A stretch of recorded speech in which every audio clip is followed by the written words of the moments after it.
Okay, picture this for a second. We're back at the assembly place on the island, but it's almost entirely unrecognizable. The fire has completely eaten through the forest. You've got these blackened tree trunks leaning against each other like exhausted men, ash blowing across the sand, and right there near the edge of the clearing, half buried in the soot, is what's left of the conch. Today, in this explainer, we are stepping right into an incredible, ghostly conversation. It's a brilliant piece of creative analysis that imagines the survivors of Lord of the Flies actually returning to the island after being rescued, finally forced to speak the absolute truths they could never face before. So, what if the boys really did go back? This profound what-if scenario forces us to look way past the standard textbook narrative of just innocent boys turning into monsters. Instead, we're diving into the raw, unvarnished truth of why that island society actually collapsed. We are looking at ordinary people choosing fear, pride, self-protection, and silence, literally one small choice at a time. And today, we're going to focus squarely on the first major question this confrontation raises. Why did Ralph truly lose the island? The tension in this imaginary reunion kicks off immediately. Ralph is standing there face to face with Jack, and his opening accusation is just absolute. He points at him and says, "You destroyed it." And he's talking about the whole shebang, the shelters, the fire, the rules, their friends, everything that represented civilization. Ralph is firmly planting himself on the moral high ground here. He believes completely in his righteous anger. To him, the island falling apart was just deliberate, malicious sabotage by a violent rival. But Jack doesn't even flinch. His chilling counter-argument instantly pulls the rug out from under Ralph's entire worldview. He just looks at him and replies, "You still think the island belonged to you?" And wow, this brilliantly sets up the dialectic tension that drives this entire explainer. Ralph really believes the island was the shared responsibility that Jack ruined. But Jack thinks Ralph was operating under a total illusion of ownership and authority that he never, ever earned from the group. So let's get into part one, blaming the hunter and how these accusations actually began. You know, we usually read the story assuming Jack just stole the boys away using pure fear. But honestly, blaming the hunter is way too simple. The collapse happened through these tiny, subtle fractures. Just look at how Jack dismantles Ralph's defense here. He shifts the blame entirely, arguing that the boys didn't abandon Ralph because they were scared of Jack, but because they were just downright exhausted with Ralph's leadership. He points out that Ralph was chosen as chief for entirely superficial reasons, like, hey, he held the cool shell, he had fair hair, he looked the part. Plus, Jack points out that it was actually Piggy who had all the real ideas, right? The fire, the names, the meetings. Ralph just repeated them with a more acceptable face. And the real gut punch? Jack accuses Ralph of simply liking the feeling of being obeyed, without actually understanding the kids he was supposed to be leading. Moving right along to part two. The burden of expectations, walls versus comfort.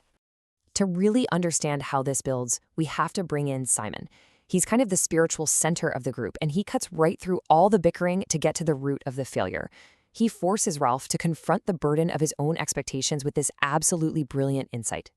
When Ralph tries to defend himself by saying, "Look, I was building shelters, I was building walls to keep everyone safe," Simon replies, "Sometimes caring about everyone becomes a way of seeing no one." Think about that. Ralph was so hyper-focused on the macro-level stuff, the fire, the rescue plan, the actual structures, that he completely failed to sit with the individual little kids when they were practically paralyzed by fear of the beast in the dark. He offered logistical safety, sure, but total emotional abandonment. And what's really fascinating here is the stark contrast between the two leadership styles that stepped into that emotional vacuum. Ralph offered rules, the constant, exhausting maintenance of the fire, and a never-ending lecture on their duties, which, if we're being honest, ultimately just felt like a constant reminder of how they were failing. Jack, on the flip side, offered action. Yeah, he offered meat, but more importantly, he offered a total escape from humiliation. He gave them a space where they wouldn't be constantly reminded of what they were doing wrong.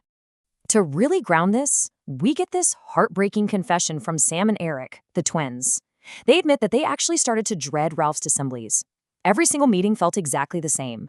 They were constantly nagged about the chores they hadn't finished. They felt like Ralph was looking at them as if they'd already messed up before they even opened their mouths. And, maybe most painfully of all, under Ralph's super rigid system, they felt treated like this single, interchangeable blob, rather than two separate kids.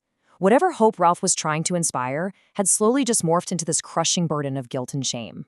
Which brings us to part three, shame and belonging, the appeal of savagery. Jack recognized this exact vulnerability in the boys, and we have to look at how his own initial public humiliation totally shaped his strategy. When Simon asks Jack if he felt ashamed after losing that very first vote for chief, Jack corrects him.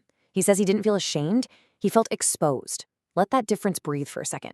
Shame makes you want to retreat. It makes you want to hide. Exposure, though, that creates a violent reaction. It makes you want to destroy the eyes that are looking at you. Jack's entire rebellion didn't just come out of nowhere. It was born out of a desperate desire to erase that exposure and build a world where he was the one looking down. Armed with that insight, we can walk right through the super calculated steps Jack took to take over. First, he provided meat. He gave the boys a task they could actually succeed at, unlike, say, trying to keep a smoky fire going in the pouring rain. Second, he introduced the face paint. This was huge because it let the boys literally hide their individual fears and insecurities behind a mask. Third, he used those chants to create this hypnotic, mindless sense of unity. And fourth, he invented an enemy. He constantly fed their fear of the beast to bind them to him for protection. He basically built a world where failure couldn't follow them, masking all their deep insecurities with violence. And that leads to this incredibly punchy, dramatic revelation in the explainer. Jack finally admits what his underlying motive was all along. When Ralph accuses him of just wanting the boys to choose him as leader, Jack says, "No, I wanted them to choose against you." Wow. Jack's victory was never really about building a better society. It was literally about tearing down the boy who had unknowingly humiliated him on day one. All right, part 4. Ralph's hidden flaws, the illusion of innocence. Now, this explainer absolutely doesn't let Ralph off the hook by just painting Jack as this evil mastermind.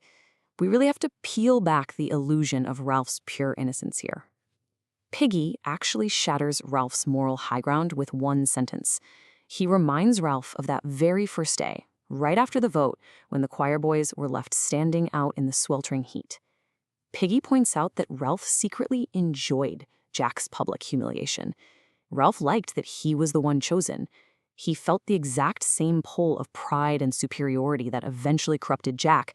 He just expressed it in a more acceptable way. And this perfectly illustrates Simon's next point. He points out to Ralph that being chosen as chief on that first day didn't mean he was trusted. It just meant he was preferred. It was a preference based on holding a pretty shell and looking calm. But preference is not leadership. True trust is something you have to earn after the vote. And Ralph, by staying emotionally distant and just relying on shouting rules all the time, completely failed to earn that foundational trust. And honestly, nowhere is Ralph's failure to build trust more glaringly obvious than in his relationship with Piggy. It's such a tragic revelation when you think about it. Ralph never truly saw Piggy as an equal, or even as a real friend. When Piggy really presses him on it, Ralph realizes he doesn't even know Piggy's real name. Ralph didn't listen to Piggy the human being. He only listened to the facts and the logic Piggy could supply whenever being a leader got too hard. Piggy was a tool to him, an asset, but he was never truly seen. Which brings us right to Simon's profound observation. Truth can still become a wall. Just reflect on that for a second. Piggy and Ralph were factually right. They absolutely needed the fire. They absolutely needed to be rescued. But being factually correct didn't teach Ralph how to actually reach the hearts of a bunch of frightened, exhausted little boys. If you weaponize the truth to constantly remind people of how they're failing, that truth just becomes a giant wall dividing you from them. Finally, part 5, the conversation continues as we dig even deeper into the ashes. So, figuring out why Ralph truly lost the island, that is merely the first layer of this incredible imaginary confrontation. There is still so much more to uncover.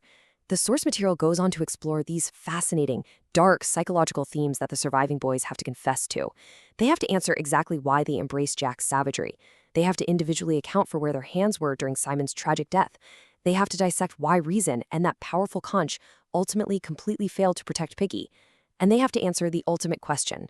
Is the beast an actual physical thing, or is it a darkness that resides inside every single one of them? We have literally only just scratched the surface today by unpacking this first major topic, but I highly, highly encourage you to read the rest of this gripping, deeply philosophical conversation. You can find the full story of the boys facing their ultimate truths by visiting imaginarytalks.com/lordoftheflies-explained through its characters. It is just a masterful exploration of human nature, and you won't want to miss it. And as we wrap up, I want to leave you with this one final provocative thought, which comes directly from Simon's ultimate lesson to the group. You know, confession is easy when the damage is already done, but does simply seeing the beast inside us actually change anything? Or does true moral life only begin with the choices we make after we have finally seen what we're truly capable of? Think about that for a bit. Thank you so much for joining me for this explainer.